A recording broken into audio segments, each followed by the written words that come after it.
Olá, eu sou Rafaela Mello e nós estamos no nosso 4º episódio do Estrela Cast. Hoje nós estamos com a presença de... Vitor Ibsen. Milena Rodrigues. Isaac Maximiano. E hoje, Brasil, nós falaremos sobre um tema que é queridinho de vocês, né? Um tema polêmico, um tema bacana, um tema com muitas perguntas, com muitas inquietações, né?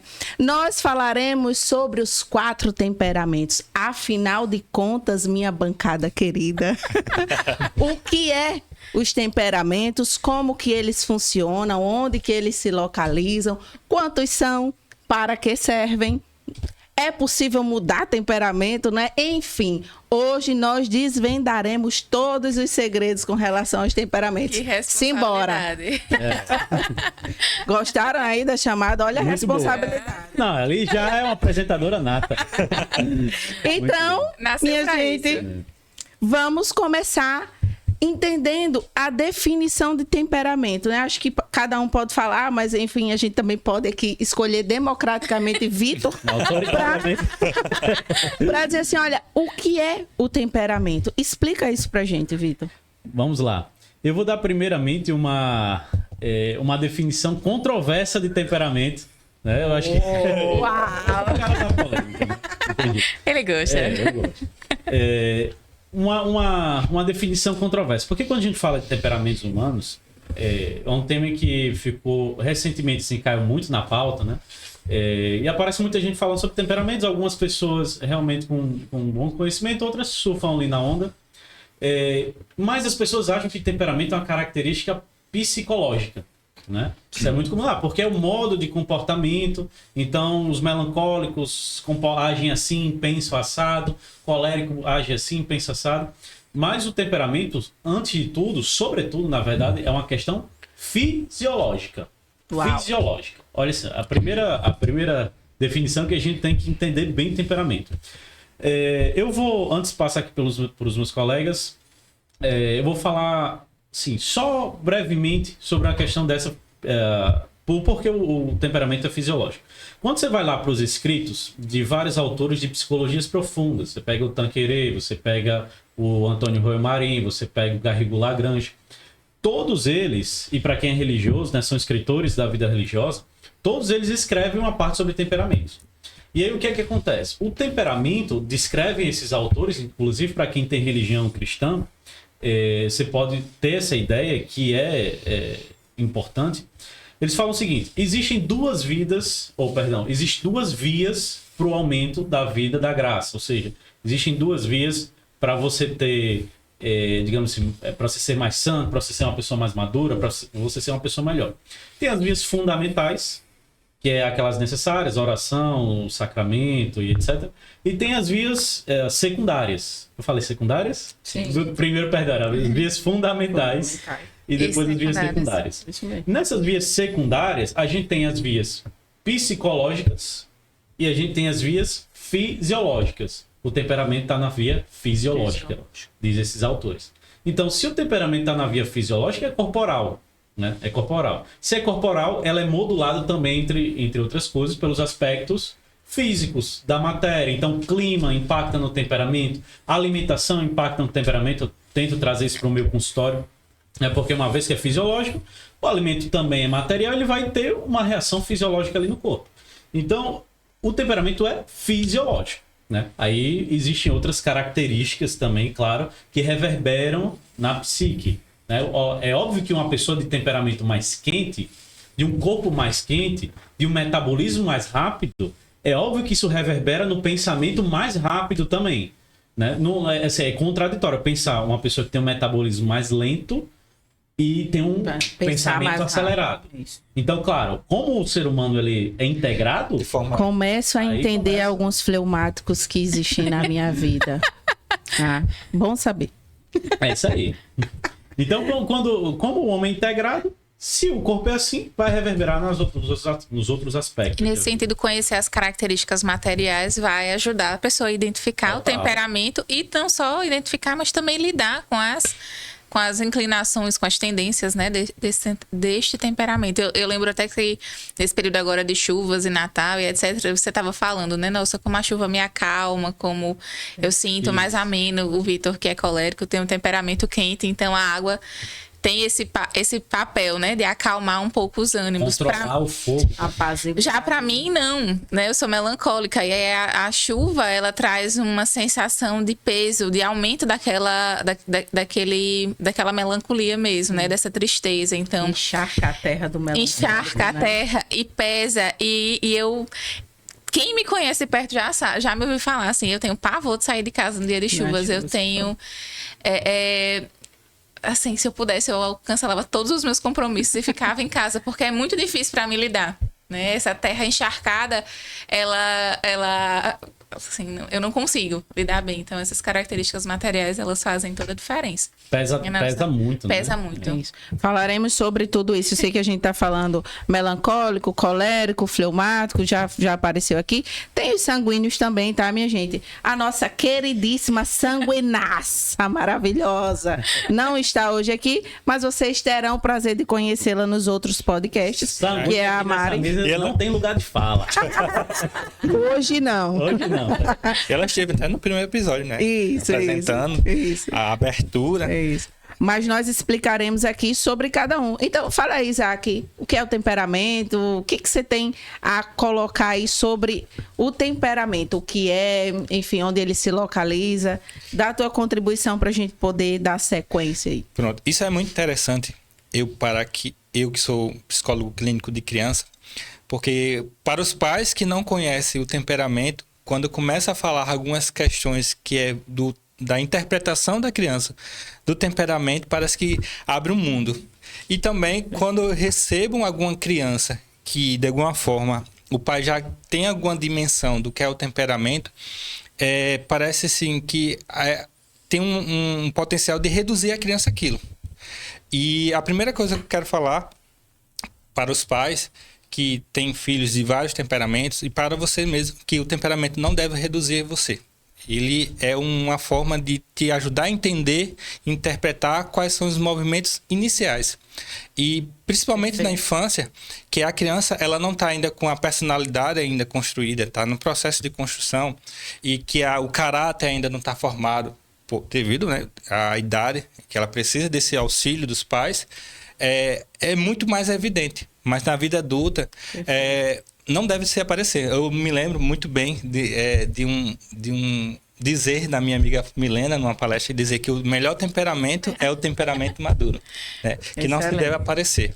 E é importante sabermos assim, que o temperamento existe. Ele vai, de alguma forma, ajudar você a entender seu movimento inicial, mas ele não deve reduzir. Principalmente os pais que já entendem um pouco de temperamento, não reduzam o seu filho, dizendo que é meu melancólicozinho, meu fleumático, meu parado, meu preguiçoso. Não, você vai saber... Lá em casa é fogo no parquinho o tempo inteiro. É interessante entender o temperamento como uma ferramenta de autoconhecimento. Sim, ela não é um determinante da nossa vida. Perfeito. É uma ferramenta de autoconhecimento e de conhecimento do outro. Isso, perfeito. Era isso que eu ia falar agora. É uma ferramenta. A vida não começa e não termina no temperamento, né? Mas ela é uma ferramenta. E que, inclusive, pode ser usada como ferramenta educacional, que, inclusive, pode ser usada e deve ser usada como um caminho sempre para a gente transcender e alcançar a maturidade. Né? Só respondendo, a pergunta da Rafaela, eu costumo ver o temperamento como fosse o solo daquela árvore que é a personalidade da pessoa. É a que vai tirar todo o substrato para as raízes, para daí formar o caráter. Então eu vejo o temperamento da criança como aquele solo, né? Aquilo que vai dar o suporte para que a partir disso ela possa interpretar e daí comece a intervir, comece a entender e o pai comece a cuidar daquele solo primeiramente, para o caráter de fato se construir bem. Geralmente quando eu falo de temperamento eu coloco justamente isso, né? Que o temperamento é o solo onde se desenvolve a personalidade. E uma das coisas que eu costumo destacar também é isso que você falou, Milena, assim, que a importância do temperamento, por que é um assunto tão interessante, tão envolvente, tão bacana e tão importante de se conhecer, né? Nós estamos falando sobre temperamento porque é importante que se saiba sobre isso. para que eu me conheça melhor, entenda melhor as minhas inclinações e para que eu entenda melhor o outro e melhore, assim, as relações, né? Então, o conhecimento do temperamento, ele é imprescindível. Às vezes você não compreende um colega de trabalho, um chefe, um irmão, um pai, mas ele tem muito do temperamento, talvez por muita imaturidade, né? E a gente acaba não reconhecendo ali isso. Então, bora lá, deixa eu só... Inclusive, Rafa, conhecer o nosso temperamento vai nos ajudando até a perceber melhor que tem questões que nem são do outro, são nossas. Perfeito. Né? Muitas vezes não é o outro que é muito lento. Talvez ele sou muito apressada.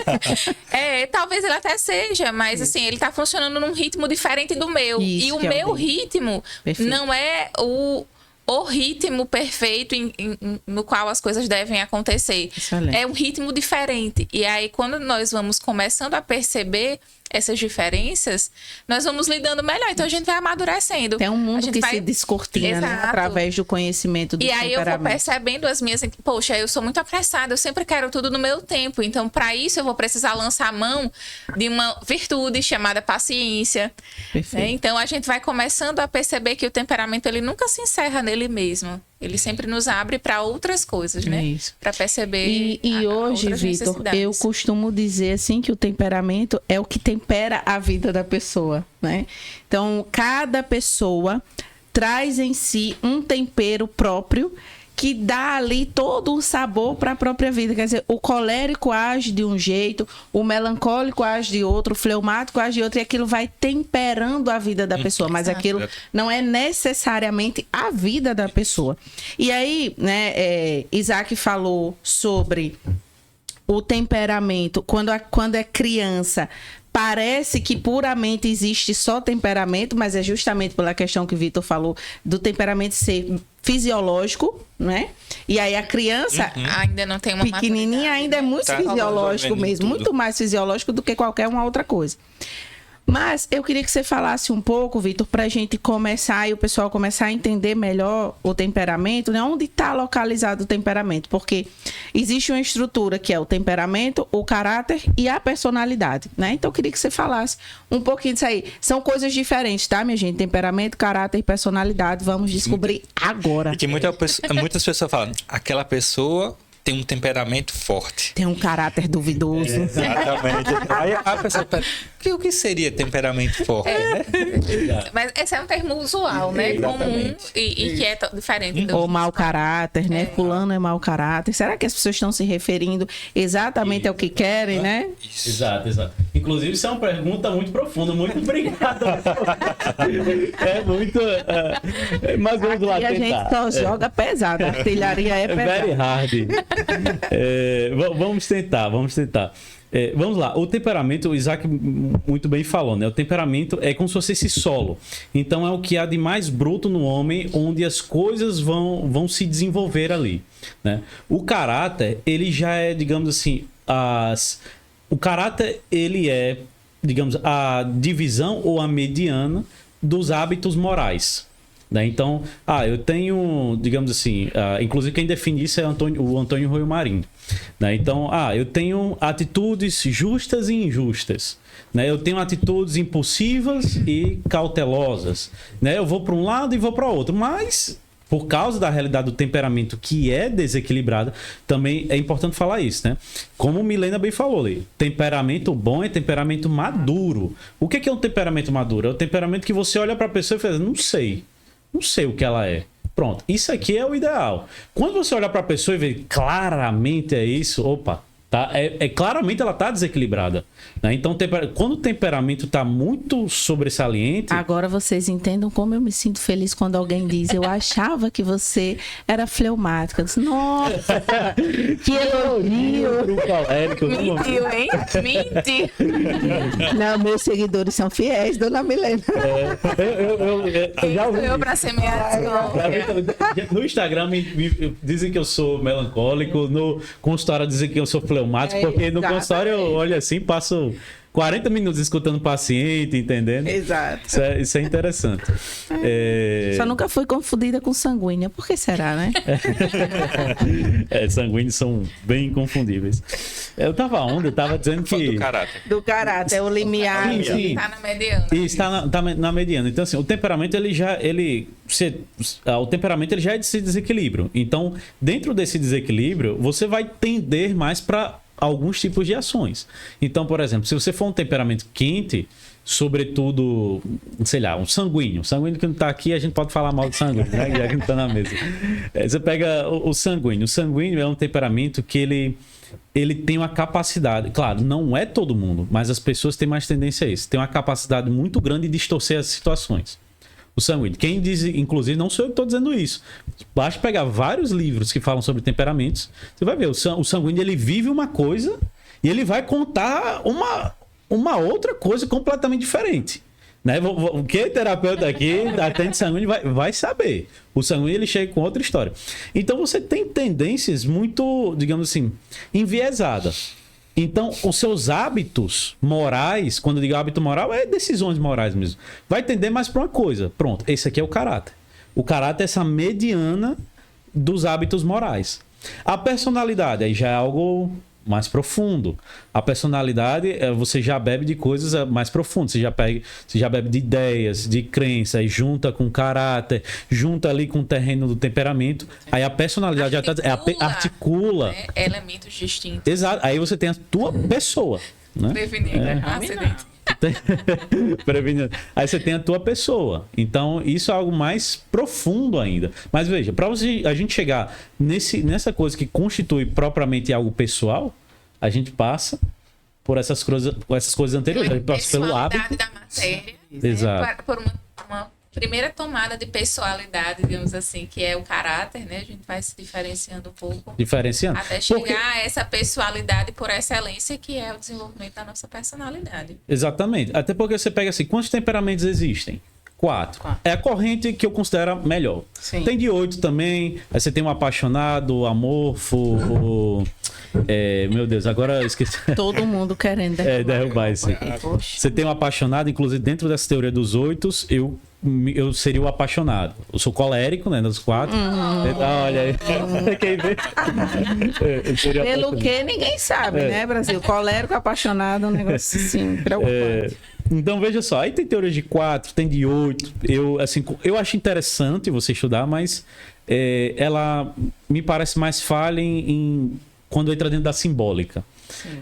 Mas, enfim, o que eu quero dizer, é limitado. Vamos simplificar o negócio. Vou simplificar. São 4. Vamos dizer assim, pronto, são 4. Aí você vai dizer, só existem 4 tipos de pessoas? Pessoas humanas. Cada pessoa é um universo diferente. Então, assim, você vê que são 4 temperamentos. Então, o temperamento, ele não pode ser exaltado ao status de personalidade, porque personalidade é única, temperamentos são 4. Né? Dentro desse aspecto aqui, eu e se fosse só temperamento, eu e Rafa seríamos a mesma pessoa. Né? E não é assim. Então, é uma parte da... Então, quando se leva muito... É muito importante, muito interessante para o autoconhecimento. Mas se você começa que tem gente assim, né? Eu faço isso porque eu sou... Justificar tudo pelo temperamento. Exato. Não é assim. Não, você faz isso porque você é ruim mesmo. Mau caráter. Outro nome. Você escolheu. É isso. E esse é um dos grandes riscos, né? Que faz... Entre outros, acho que esse é um grande risco. Tomar as características do temperamento como uma justificativa de todas as coisas, ou como uma máscara para os meus vícios, para os meus pecados, para os meus erros, né? Então, a gente vai justificando por um lado e por outro encobrindo. Né? Algumas coisas. Às vezes, que é muito próprio do melancólico, a estrutura, a organização. Às vezes você é um melancólico completamente inconstante, desorganizado, muito mais pela preguiça do que por uma característica temperamental. Aí não, eu sou sanguíneo. Tem nada a ver, né? Você tá no polo oposto, na verdade. Perfeito. Eu já peguei alguns casos desses. E quando isso acontece, é o pior. É pior. A pessoa acha que ela é sanguínea porque ela é inconstante, quando na verdade tem uma questão que é um pouco mais basal ali, né? Que tava mascarando. Então, Se você para nisso, né? Não, é porque eu sou sanguínea. Tá, então vamos ser um sanguíneo organizado. Então, aprender aqui, através da virtude, a ordenar essas coisas que estão desordenadas, né? Isso. Nós temos essa possibilidade. Porque é possível. Então, bora lá. São 4 temperamentos, né? Colérico, sanguíneo, melancólico e fleumático, tá? Eixo quente, colérico e sanguíneo. Eixo frio, melancólico e fleumático. Eixo seco, melancólicos e coléricos. Eixo úmido, sanguíneos e fleumáticos. Então, vão tentando organizar isso aí na cabeça de vocês. Infelizmente, não tem como projetar aqui, mas é isso. Então, a gente vai falar um pouco da característica... Cada um dos temperamentos é formado por um par de características. Isso. Quente e frio, seco e úmido. Eu acho que dá. Se eu pedir aqui para a produção baixar aí uma imagem dos temperamentos e manda lá pro nosso queridíssimo Juan aqui que tá na produção. Vai lá. Quem sabe aí dá certo, né? Mas enquanto isso, vamos falando aqui, né? Então, são 4 temperamentos, cada um com um par de características: quente, frio, seco e úmido. Essas características... combinação de características resulta os 4, cada um com características específicas e que algumas vezes se misturam, enfim. Então, vamos falar um pouco aqui. Comece falando aí sobre o temperamento que você quer falar, sobre o que você gosta de falar. Vamos? Simbora. Bora começar isso aí. Temperamento. Começa, Isaac. Vai pelo teu. Vou pelo meu. O meu é um temperamento muito bom. É o melhor. Concordo. Não, melhor não, porque, né? O melhor é o temperamento maduro, né? Como diz minha amiga, é o melhor temperamento maduro. Mas falar sobre o fleumático, eu sendo um fleumático, foi para mim uma importante descoberta, porque das vezes que eu precisei ter essa ação, eu não entendia por que eu não tinha essa ação. Principalmente na hora de brigar. Né? Opa! Principalmente na hora de me posicionar. Que é das características mais importantes do fleumático ele não quer... Tem que respeitar essa produção, viu? Brasil. Tem que respeitar. Então, a imagem ficou um pouquinho grande, né? Mas aqui em cima teria ali o quente e aqui embaixo... Isso. Frio. Né? Isso. E aí, desse par de características, o fleumático, que é o que o Isaac está falando, é o temperamento cujas características são de frieza e umidade. Isso, vai lá, Rocha. Ok, então, daqui a pouco ele vai falar dessas características, mas... Fala aí. E aí, quando eu descobri que o fleumático, ele não vai tentar enfrentar, não vai tentar ter guerra com alguém, isso já me deixou... em alerta, porque eu estava me percebendo que eu estava me perdendo nessa questão, porque tentando agradar todo mundo, tentando me adaptar a todas as situações, eu me perdia. E algo muito importante sobre o fleumático, que você que é fleumático ou que tem filhos fleumáticos precisa entender, é que da mesma forma que a simbólica do fleumático é a água, e ele se adapta em qualquer lugar, ele pode se tornar bom ou ruim, dependendo da situação externa. Água parada apodrece, né? Exatamente. Exato. Então, o fleumático precisa desse movimento, mesmo que a tendência natural dele é o repouso. E quando eu descobri isso, até hoje, eu vou lutar até o fim da minha vida, eu preciso estar sempre esse constante movimento. E percebi assim que a minha vida começou a ter mais sentido a partir disso. Quando eu percebi que eu precisava sair desse repouso que é natural do meu temperamento. Perfeito. Interessantíssimo, porque o fleumático, ao mesmo tempo em que ele é parado, né, tem essa tendência a permanecer parado, ele também é um temperamento que é considerado selvagem. O fleumático, ele só faz o que ele quer, ele precisa estar convencido daquilo. Não é simplesmente porque alguém vai lá e isso aí, isso aí mesmo. O fleumático, ele é selvagem. A água é assim, né? Sim. Ninguém para a água. Ninguém para a água. Tenta fazer um dique para parar, mas a água ultrapassa. E ela penetra no solo, ela evapora, então ela tem uma ela natureza... contorna obstáculos, né? Isso é muito... Essa característica do fleumático, para mim, é uma das melhores, de saber contornar os obstáculos, as situações. O fleumático tende a ser muito conciliador, né? Porque ele vai ali contornando, envolvendo e... São excelentes líderes, inclusive, né? Quando tem esse ímpeto de liderar, eles são muito bons líderes. E é interessante, assim, você tocou num ponto interessante, porque às vezes eu sempre falo que o fleumático são os queridinhos, né? Mas talvez muito dessa característica de ser o queridinho seja por essa falta de combatividade, né? Exatamente. Como é um temperamento que não vai questionar, que não vai ficar ali espizinhando, falando. Isso. Tá tudo ótimo, né? Na verdade. E lá dentro tá borbulhando, assim. Ele quer de alguma forma. Nossa, que pessoa legal, concordou com tudo que eu disse. Na verdade, ele quer fugir dali. Não quer estar ali enfrentando. Isaac, você quer sair daqui? Não. E aí tem que ter cuidado também para não se tornar um mentiroso, né? Perfeito. Que vai ali dissimulando as coisas. Para não entrar em conflito, eu dissimulo. Eu finjo que concordo, eu finjo que participo. O fleumático, ele tranquilo, como o próprio Isaac começou falando, né, que tem lugar de fala, o fleumático é o cara daquela frase, né? Eu prefiro ter paz do que ter razão. Só que... Escuto sempre. Só que a paz é fruto da guerra. Isso é um ditado muito antigo e é uma sabedoria. É a guerra contra quê? Guerra contra os próprios vícios, guerra contra a injustiça. Então, assim, da permissividade não é da permissão ou da humildade ou da obediência, né? Que são virtudes. Agora, da permissividade, nascem muitos frutos de injustiça, né? E a paz, por sua vez, é fruto da justiça. Só pode haver paz quando há justiça verdadeira. Né? Então, assim, quando você tem essas faces, para você ver, o muito temperamento... mais o comodismo do que a paz verdadeira. Total, exato. Perfeito. E aí você vê, o temperamento, ele não é ruim. Olha aí. A produção só melhora. Respeita, Brasil. Você tem duas faces. Você tem a face do fleumático, que contorna obstáculos, água mole em pedra dura, tanto bate até que fura, então que rompe pedras, que quebra pedras duras, a água, ou seja, como algo até de valente, né? Que quebra obstáculos. Valentia mesmo. Mas você tem no outro oposto. Quando é bem ordenado. Ele é imbatível. É imbatível. Ele dura. Dura assim, enquanto todo mundo tá desistindo, a água tá lá batendo. Agora, pra água... Infacibilidade, uma característica de permanência, né? Exato. De constância. De constância. Exato, perfeito. Até mais que o fogo. Sim. Porque se você prestar atenção, a água é da natureza da água transformar-se. Claro que, de algum modo, ela precisa também do calor emprestado do sol para ela passar de estágios. Né? O colérico sempre querendo aparecer. Não, mas aí eu vou defender o colérico, para o fogo queimar, ele precisa de combustível, então ele precisa de outras coisas também para ele queimar. Né? Então ninguém subsiste.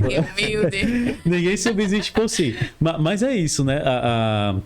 Eu perdi o raciocínio. Eu ia falar alguma coisa do fleumático. Sim, você pega. No temperamento tem duas faces. Você tem a face da pessoa que rompe obstáculos e profundamente constante. E você tem da face da pessoa acomodada. Perfeito. Quem é que vai ditar isso? São duas possibilidades. Né? E aí a liberdade humana. O que dita isso é a maturidade. Né? E é interessante porque essa é uma característica talvez a mais conhecida dos fleumáticos, né? Que os fleumáticos são preguiçosos. Na verdade, fleumáticos não são preguiçosos. Eles têm essa tendência mesmo, por essa falta de combatividade, essa tendência ao repouso. A gente pode confundir isso com preguiça, né? Mas eles realmente podem se tornar pessoas extremamente preguiçosas. É interessante, Rafaela, que porque quando eu percebi que o meu temperamento me puxava para isso, foi no início, que eu não sei quem falou, que assim, quando dá o clique, ele percebe, pronto, é aqui. Ele vai até o final. Isso. Depois que se convence. Ele é movido por verdade. Exatamente. Por verdade. Então, mas você precisa fazer o esforço para enxergar a verdade. Isso. Porque se ficar na paradão, a verdade... que me convença. E por isso que é importante o meio para o fleumático. Se ele estiver num canto que proporcione para ele essa verdade, excelente, ele vai. E aí foi nesse momento assim que muitas coisas eu compreendi e comecei a fazer porque eu parei para isso. Né? Eu disse, não, isso aqui tem sentido para mim. E mesmo sabendo que era difícil, mesmo sabendo que era, assim, uma coisa que ia demorar muito, mas não, vou até o final. Mesmo que eu, vamos dizer, eu me lasque, mesmo que eu fique cansado, mas eu fui. E muitas das vezes, meus maiores, minhas maiores conquistas foi a partir desse momento que eu percebi a importância daquilo. E isso é importante que você saiba e que você vai precisar fazer com seu filho. Mostrar a importância dele fazer aquilo que é bom. Porque senão ele vai tentar fugir. Ele vai tentar dizer que está fazendo, mas não vai ser de uma forma boa. Vai ser só para te enganar. E o Fleumático consegue muito jeito, bem, né? Enganar. Fingir. E é muito importante que saibamos. Essa boazinha, né? Que passa despercebido. Totalmente. A criança fleumática, elas praticamente não dão trabalho. Se você diz, senta aqui, fica aqui, espera 1 hora a mamãe, ela espera, quietinha. É isso aí mesmo. De joelhinho junto, assim, olha nem pro lado, fica só assim. É impressionante. Vai, um colega. O sanguíneo, então... O meu fica morrendo de desgosto. Mas ele fica lá, de boa, assim, todo de boa na lagoa. Com desgosto. Tá lá remoendo o universo interior dele. Como é que pode? Foi embora e me deixou aqui sozinha. Né? Então, assim, fleumáticos do meu coração, aproveitem. Que maravilha, né? Que relato bacana de um lugar de fala, assim, né? De uma pessoa que tem aí lutado pela maturidade. Estamos todos nesse caminho, então... Aproveitem a riqueza dessa nossa conversa. Vamos mudar aqui, vamos falar agora de quê? De sanguíneo. Vamos falar mal dos sanguíneos, porque eles não estão aqui. Sanguíneo na mesa. Vamos descer o pau. Estou brincando, minha gente. O sanguíneo é aquele temperamento ali, ó, que está no eixo quente e úmido. Então, ele tem características de expansão e também de envolvimento. Ou seja, são pessoas extremamente sociáveis, bacanas, alegres, comunicativas, sorridentes, né? Falantes e, às vezes, azucrinam o juízo da gente. Às vezes inconvenientes, justamente por isso. O fleumático, o sanguíneo, ele tem que ter cuidado já na largada nesse ponto, para não ser alguém inconveniente, porque, minha gente, olha, vou dizer uma coisa para vocês, uma festa sem um sanguíneo, não vão. Sim. Não vale a pena você ir para festa sem um sanguíneo. É muito bom ter a presença de um sanguíneo, chega lá, alegra, sorri, fala, brinca com todo mundo. Mas um sanguíneo, quando ele é imaturo, ele é inoportuno. Né? Ele acaba fazendo brincadeirinhas e piadas sem graças e as pessoas vão... É cansativo. As pessoas vão começando a querer evitar. Aquelas figuras tão maravilhosas. Então vamos falar um pouco aqui. Vitor, fala aí, sanguíneo, eixo quente e úmido, o que é que nós temos de características, de coisas boas, de coisas ruins. Milena também, né? Mas Milena tá devendo. Eu vou pegar ela, peraí. O quê? Fala. Eu tô falando. Fala, Brasil. Lugar de fala nessa brincadeira.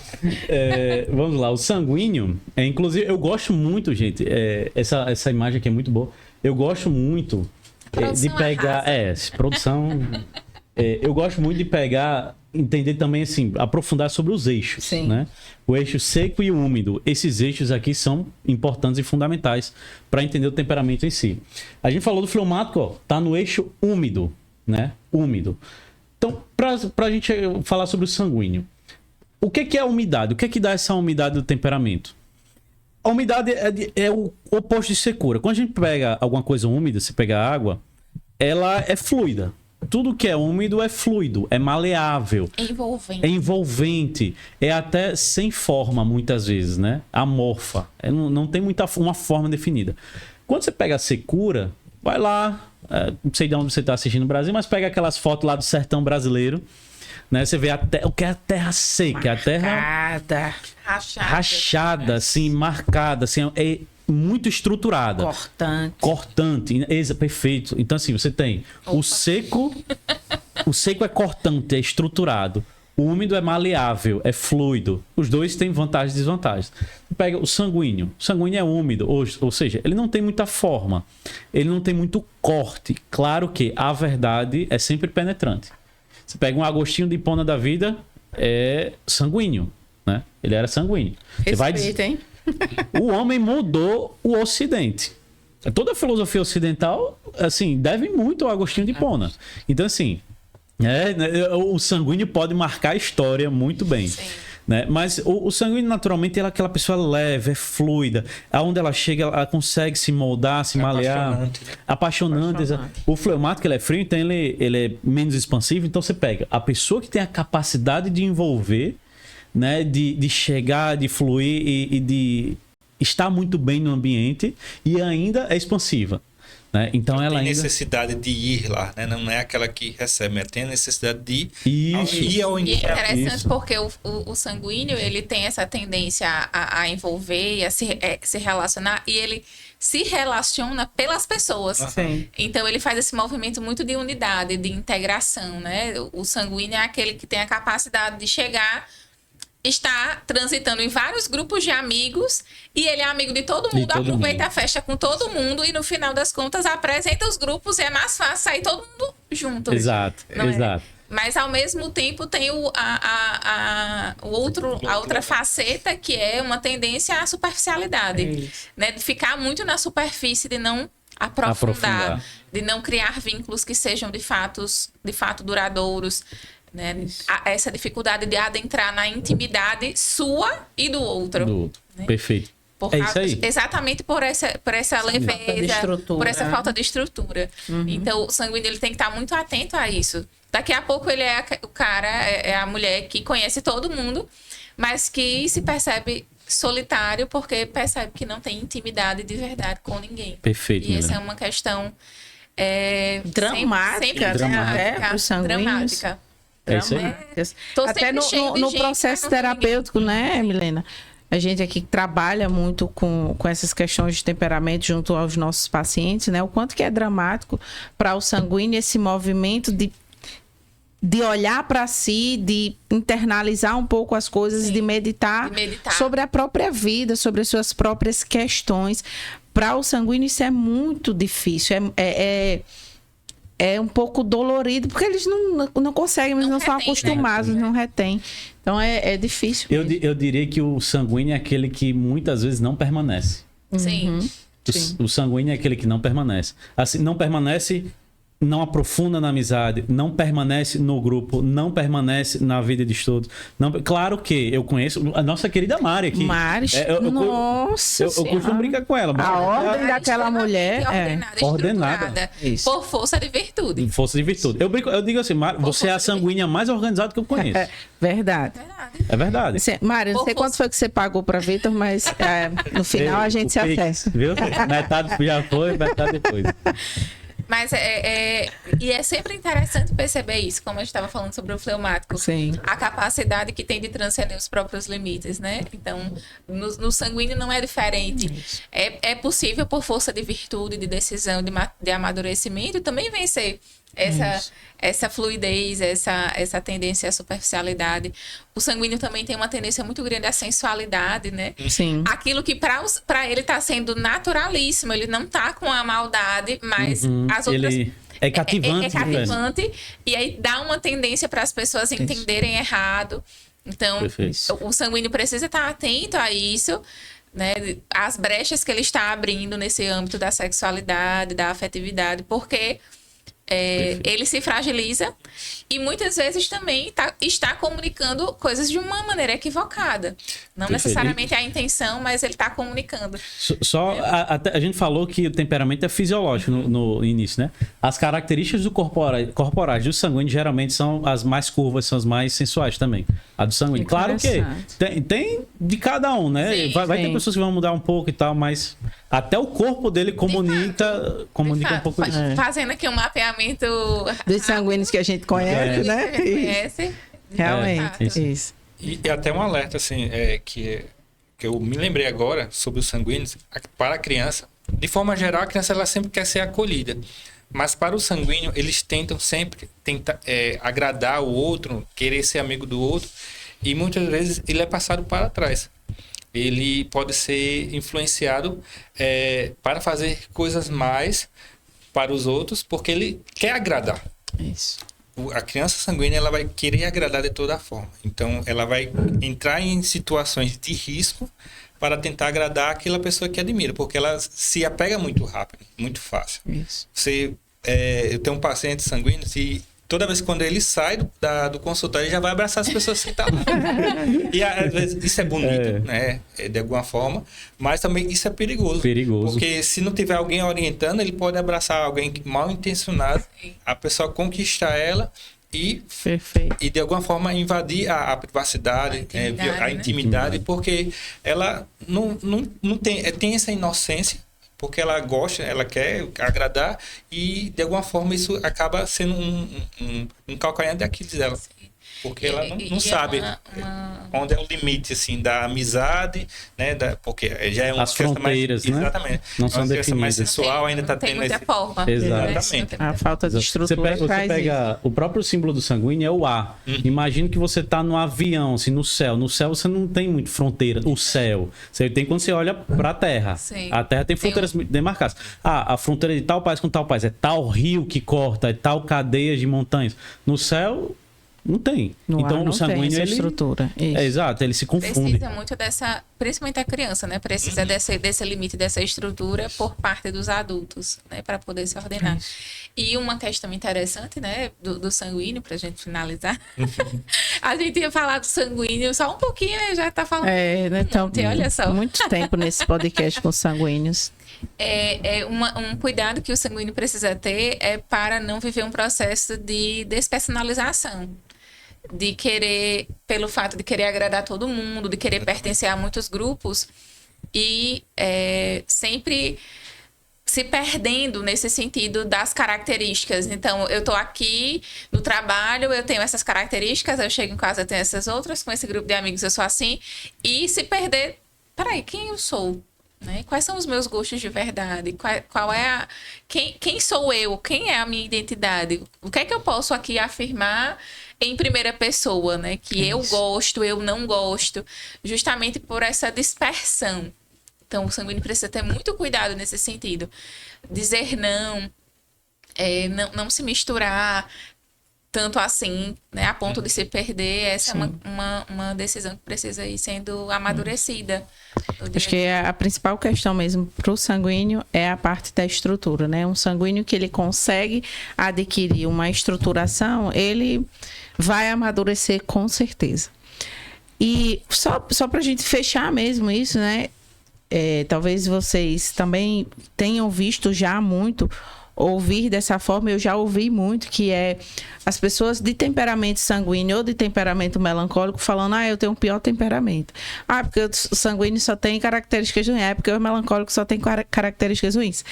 E falando aqui do sanguíneo, cara, o sanguíneo, ele é muito bacana mesmo. É uma pessoa muito boa de se ter, são pessoas generosas, são pessoas agradáveis, né? Que alegram, que traz aquela brisa maravilhosa que o sanguíneo comunica, é uma coisa maravilhosa.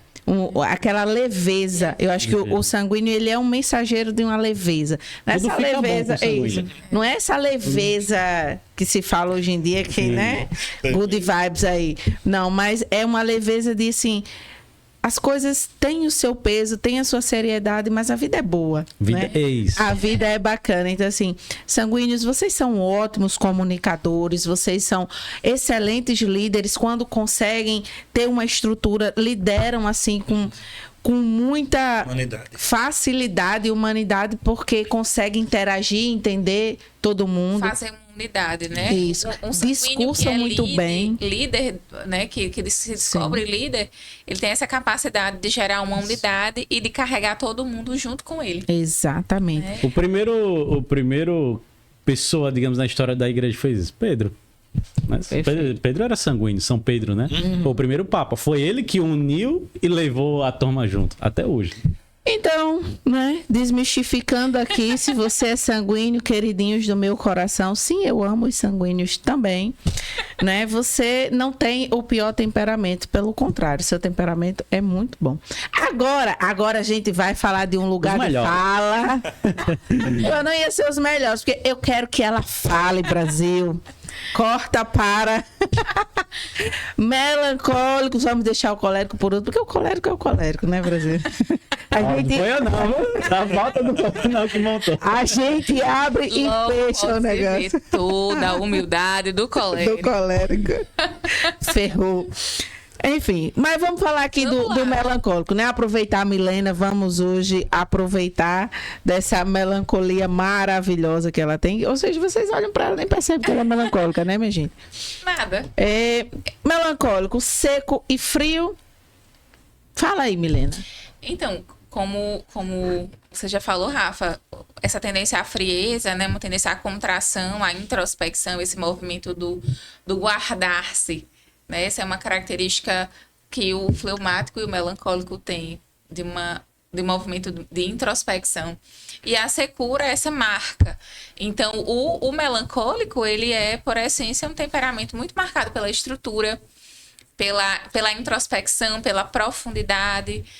Então, o melancólico é aquele que medita sobre tudo e sobre a vida. Medita até demais, hein? Esse é o risco.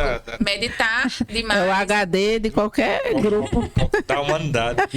E se perder nesse movimento de interiorização. Sim. O melancólico precisa estar muito atento para conseguir ter essa capacidade de olhar Os para movimentos fora. E de transcender esse desejo de permanecer no seu mundo interior. Então, justamente por essa tendência à interiorização e à sua estrutura, o melancólico tem uma tendência maior a ser pessimista, a ser detalhista, a ser muito observador, muito minucioso. Então, né, por essa capacidade também de ficar ali ruminando, meditando nas coisas, tem essa capacidade de identificar muitas coisas que pode, se não vier acompanhado com a maturidade, né? Vai aí escorregar para a crítica, para essa vida mais amarga. Sim. Né? Alguém que está o tempo todo julgando, né? E justamente porque o melancólico tem essa capacidade de meditação, também tem uma tendência maior a olhar o outro e se comparar, sofrer por causa das comparações. Sim. Uma tendência à inveja também, justamente porque para mais, medita mais sobre si, conhece muito bem as suas más inclinações e olha para o outro. Isso. Não no sentido de querer conhecer, né? Não necessariamente. Por outro lado, também temos características maravilhosas dos melancólicos, né? Sim. Essa profundidade, essa capacidade de meditar, de se demorar, de ruminar as coisas, deixar que elas se acalmem, né? Para poder... Um melancólico que é bem ordenado, ele é um excelente pacificador, conciliador, porque tem essa capacidade, né? Eu te ouço, medito a respeito, ouço a Rafa, medito a respeito, ouço o Vitor, medito e consigo... Tirar uma média, né? Daí. E comunicar para os outros aquilo que as pessoas entre si não estão conseguindo comunicar. Perceber isso. Então, o melancólico, ele é um excelente comunicador, quando consegue fazer esse movimento do trazer para fora. O melancólico é um excelente conciliador, pacificador. E o melancólico, ele é a estrutura do mundo, né? É na terra que as coisas se constroem.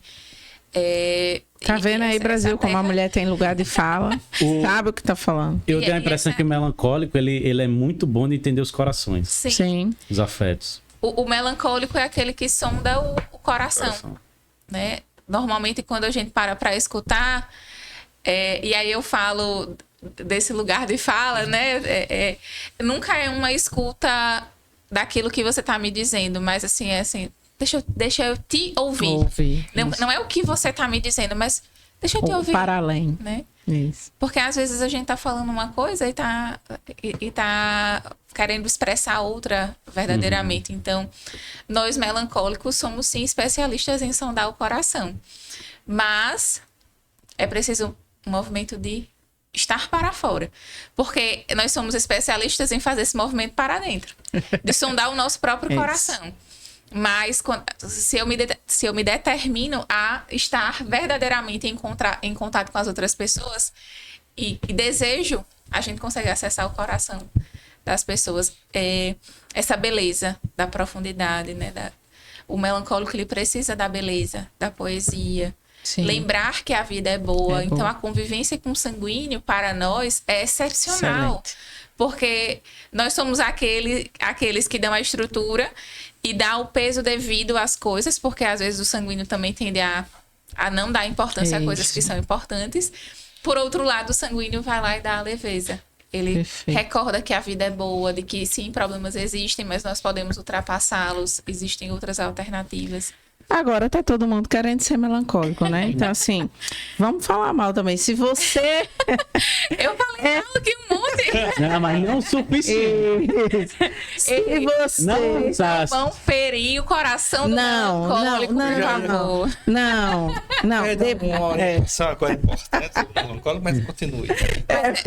Mas Já, essa é uma Isaac. questão, a gente fica Sim. brincando, mas a maioria dos melancólicos não querem ser melancólicos. Isso, exato, foi o que eu É uma falei. grande dificuldade se perceber como melancólico e aceitar que é. Porque existe uma tendência a querer perceber assim, até pelo nome, né? Isso. Melancólico já traz um peso, já é associado com uma coisa de Vixe, é tristeza, chato. É. a chatice. Então, mas quando nós descobrimos a riqueza do nosso riqueza, temperamento para perfeito. poder transcender, Isso. o melhor temperamento é o da pessoa madura. Então, Isso. Eu gosto muito da estrutura do melancólico. Era isso que eu ia dizer. Olha, se você, mãe de família que nos assiste, nos escuta, é a louca das listas, repare bem que é bem possível que você seja melancólica, né? Assim, só um adendo, né, engraçado, que o melancólico ele é tão estruturado, ele precisa tanto de organização, que uma das características que a gente fala muito do melancólico é você fazer lista para tudo, né? Lista do Eu que tem tenho que comprar, lista do que tem que fazer, lista da lista. lista da... lista para lembrar de fazer a lista de cada uma das atividades. Isso. E eles adoram dar check também, né? Amo. Então, é isso. Fala isso. O que você ia falar do melancólico? A Milena falou sobre a questão do falar. Para a criança é difícil, que ela está nesse processo Expressar.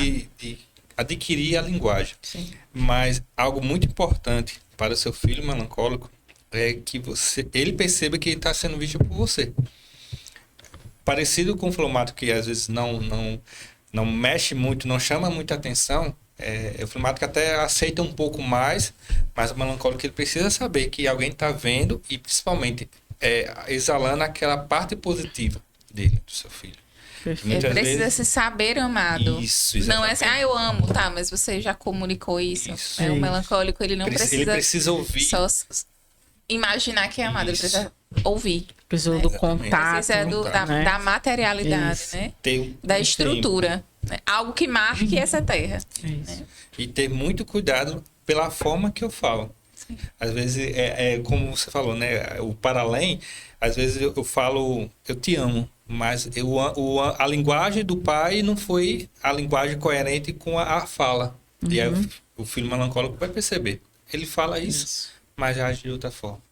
E tudo tem que se lembrar. A criança marca de forma geral, mas é importante que se entenda que se você quer corrigir o seu filho, vá primeiro pelo lado positivo, dê algo pontual da dificuldade que você quer ajudá-lo, depois volte para o lado positivo, senão ele vai ficar no lado negativo. E aí vai paralisar, vai achar que você é contra seu filho, que você não o ama. Nunca diga que alguma coisa que o melancólico pensou ou expressou não tem importância. Assim, ele perdeu muito tempo pensando sobre aquilo para poder conseguir expressar. Então, nunca diga que aquilo que ele pensou não tem importância. Por mais que você ajude ele a enxergar que aquela não é a única visão, mas assim, deixa de besteira, não tem nada a ver. Esse é o tipo de fala que vai... Tolhe que vai totalmente, né? que vai, assim, tanto ela vai bloquear uma expressão futura, como ela vai romper com essa possibilidade de intimidade. Perfeito. Então, Isso aí. o melancólico, ele passou muito tempo meditando sobre aquilo, ele compartilha, você cortou esse espaço da comunicação. E todas as vezes que você perguntar alguma coisa para o seu filho, daquele momento por diante, ele vai dizer que tá tudo bem, ou ele vai falar só uma parte da verdade. porque a frustração de escutar de novo que aquilo não é importante. Assim, por que eu vou te falar se você vai me dizer que não importa, né? Isso. Aquilo era importante para mim. Então, essa escuta atenta, por mais que a gente vá ordenando, né? Tá, meu filho, mas como é que foi para você? Vamos pensar, olha, mas tem essa outra visão. A gente vai ordenando esse olhar do melancólico, que muitas vezes é pessimista. Mas dizer que não importa... Por favor, não façam isso. Então, assim, característica... Eu estou falando do meu lugar. E só mais um outro detalhe para quem tem mais de um filho, que é expansivo, principalmente quando o seu filho fleumático, o melancólico, principalmente o melancólico, estiver falando e seu filho expansivo cortar, não deixe. Olha, é o momento dela falar. Então vamos escutar, mesmo ele querendo... Recebi o recado. Deixa ela falar. Porque isso vai ajudar seu filho a perceber o outro, principalmente, mas ele vai perceber assim, meu pai está atento a mim. Perfeito. Ele está entendendo, ele está organizando aqui o meio para que eu possa expressar aquilo que eu já elaborei. Então, é uma orientação, uma recomendação, se quer ter um filho próximo a você. Excelente. Então, melancólico é esse que traz tudo pro coração. Mas agora, Brasil, chegou a hora. Tem. A hora daqueles que são assim, ó, o fogo que ilumina e aquece, mas também queima, né? Queima e dói. Queima, dói e marca esse mundo inteiro. Que são os coléricos, né? Estamos ali no eixo quente e seco. O colérico é representado ali pelo fogo, né? E o fogo tem essa capacidade maravilhosa de iluminar, de aquecer, de trazer esperança, mas o fogo também pode queimar, pode destruir, pode marcar profundamente. Então, vamos falar agora dos queridinhos da galera. Aquele que você ama ou odeia, mas geralmente você ama, porque eu não conheço ninguém que não ame um colérico. Eu conheço muita gente que odeia. Não é comigo, Brasil. Geralmente sou muito amada. Então, coléricos. Fala aí, Vitor. Bora falar aqui bem do melhor temperamento do mundo. Só tenho que falar bem, né? Daí você já sabe meu temperamento. Vamos lá. Eu me permita só dar uma teoria minha. Eu criei uma teoria aqui do que move cada temperamento, né? Então a gente falou dos úmidos que não tem forma. Receba aí a qualidade desse podcast. Olha só. É ouro aqui. Os úmidos não têm forma. E Milena falou muito bem. Os fleumáticos, quando eles veem uma verdade, eles deixam a preguiça para aquela verdade e eles vão se movendo. Essa é a minha teoria. Justamente isso. Porque o que não tem forma precisa de uma forma. E qual a forma mais estruturada e mais perene, se não a verdade? Sim. Então, o que é que move o sanguíneo e o fleumático? É a verdade. Como é que um sanguíneo deixa de ser inconstante? Uma verdade. Ele encontra a verdade. O que que você pega assim nos arquétipos ali, até bíblicos? Eu gosto sempre de citar, vocês vão se acostumar. Pega São Pedro negou 3 vezes, uma hora diz uma coisa, outra ou não. Se acostume se quiser. Isso aí. Pronto, isso aqui é o colérico. Mas eu compartilho da sua... O colérico não faz nada para agradar ninguém. Exatamente. Essa é uma das vantagens, uma das desvantagens. Que às vezes... Sim. Então, Pedro negou, depois desnegou, mas quando descobriu uma verdade, foi lá e morreu por ela. Você pega agora falando dos secos, que é o nosso, né? Os secos, eu falei, a terra seca, ali, rachada, é o contrário. Estrutura não falta. E Milena falou uma coisa muito, muito boa, é muito verdade isso. Ela falou dos melancólicos, mas isso acontece com os coléricos também, que é uma tendência da inveja. Por quê? A inveja é precisamente a estrutura. Porque a inveja é aquela pessoa que calcula. Perfeito. Eu tô calculando tudo, então peraí. Quão boa foi a minha performance, quão boa foi a performance do outro e qual o esforço que eu tenho. Eu agora mesmo tô aqui invejando esse HD. Minha gente, que é isso, Brasil? Ó, fim de ano, a gente já tá aqui, ó, no limite, e me vem esse homem com teoria, com não sei o que lá. Eu quero um HD desse pra minha vida. Aí... Só comprando. Aí, o externo. E aí, assim, é tudo muito cálculo, assim. O melancólico, até Teresa de Lisieux, né? para os mais íntimos, Santa Teresinha, do Menino Jesus. Ela fala Aquela. assim... ela é melancólica, ela fala assim: os melancólicos são os homens de oportunidades perdidas, porque é o homem que eu calculo demais e me lanço de menos. Isso. Então eu sempre estou calculando, e de verdade, quando você calcula as coisas, de verdade, sempre tem um motivo para não fazer. Sempre tem. A gente arranja fácil um motivo para não fazer. E quando não tem, a gente arranja. E quando tem, exato, o melancólico arranja. Perdeu tanto tempo que a oportunidade passou. Passou. O colérico também é isso. O colérico é seco, o colérico tem estrutura, né? O colérico marca, demarca. Então o colérico também calcula. Peraí, minha performance é o outro. O outro é bom em tal nível, eu sou bom em tal nível. Então, quando você entra no mundo dos cálculos, você vai se apartando do amor, propriamente dito. Aquela umidade que só o amor dá, a generosidade. Porque a generosidade precisa ser cega na matemática, ou burra na matemática, como disse a própria Thérèse de Lisieux. Então, quanto mais eu calculo, mais eu vou me distanciando do amor. Porque não há, diz o Louis Lavelle, né? Ele fala assim, não há um egoísmo que não comporte algum tipo de cálculo. Então, toda vez que eu calculo algo, eu me aparto do amor. O que é que, na minha teoria, o que é que esses tipos de temperamentos precisam? Justamente essa umidade. O que é que confere a umidade? A chuva. Chuva vem de onde? Do céu. Então é a chuva do espírito, é a chuva da caridade, da espiritualização, da transcendência. O que esses aqui já têm... Pô, no dia de bad eu quero estar com um amigo sanguíneo. Ele me lembra das coisas boas, ele me lembra da amizade, ele me lembra das coisas bonitas da vida, da esperança, como diz Rafa. O sorriso. O fleumático, ele... Calma, Vitor, não tem... Não é tão grande. Caramba, minha esposa é fleumática, minha esposa faz esse papel. Não, calma e tal. Graças Também a Deus, tem eu um tenho em casa. Graças a Deus. Cada um com o fleumático que merece. De estimação, né? Ou com o fleumático que precisa. Precisa. Enfim, aí é tudo... Beijo, mozão. Né, os úmidos, eles já comunicam a leveza, a esperança e tudo mais. Aqui não, os secos, eles precisam da caridade. Eles precisam dessa chuva, eles precisam dessa umidade, umedecidos. Eu fugi do colérico, mas eu quis falar da minha teoria. Agora eu jogo pra você. Teoria. Vamos embora agora pro colérico. Você falou aí da característica, né? Assim, as pessoas falam também, o colérico é o melhor temperamento. Eu concordo, mas assim, precisamos explicar, né?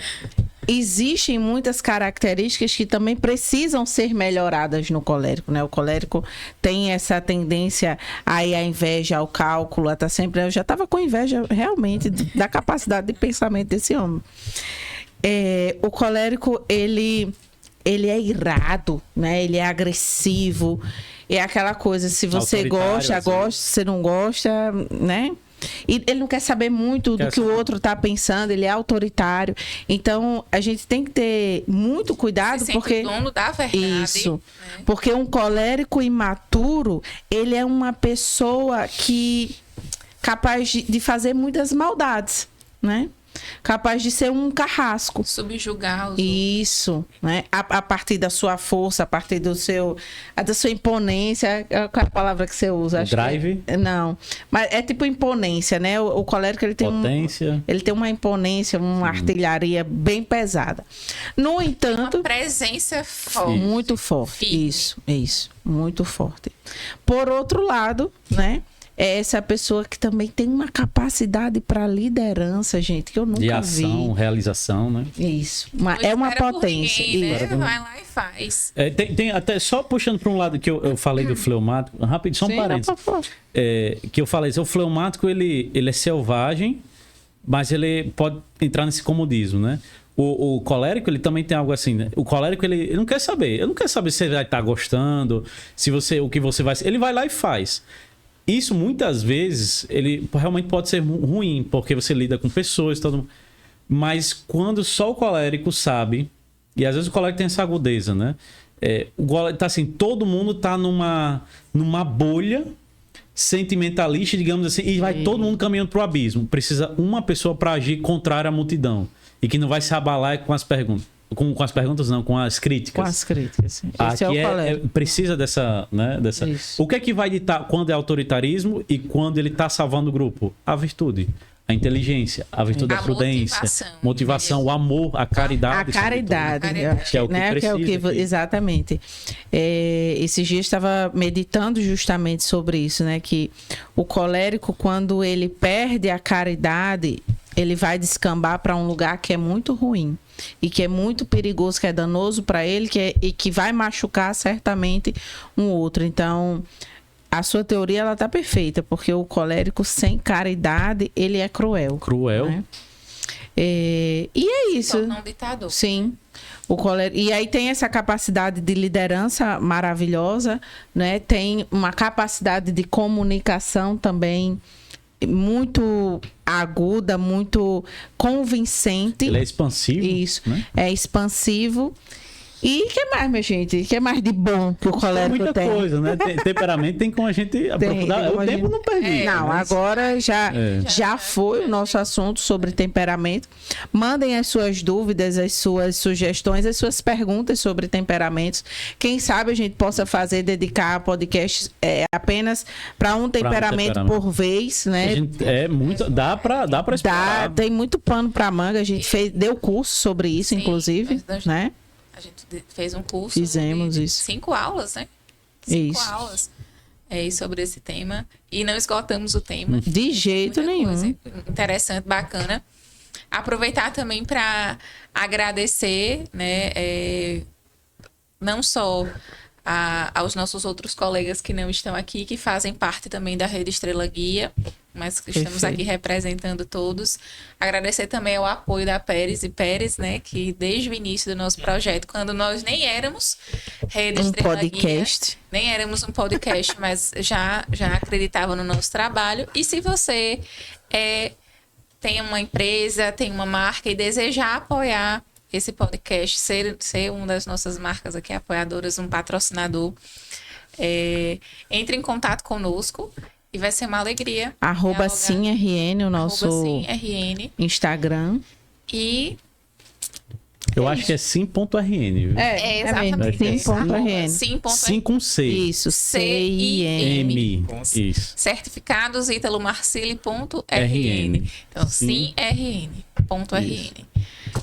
Estamos aqui. Isso, né, Brasil? Simbora. Até mais. Até a próxima. Fiquem com Deus.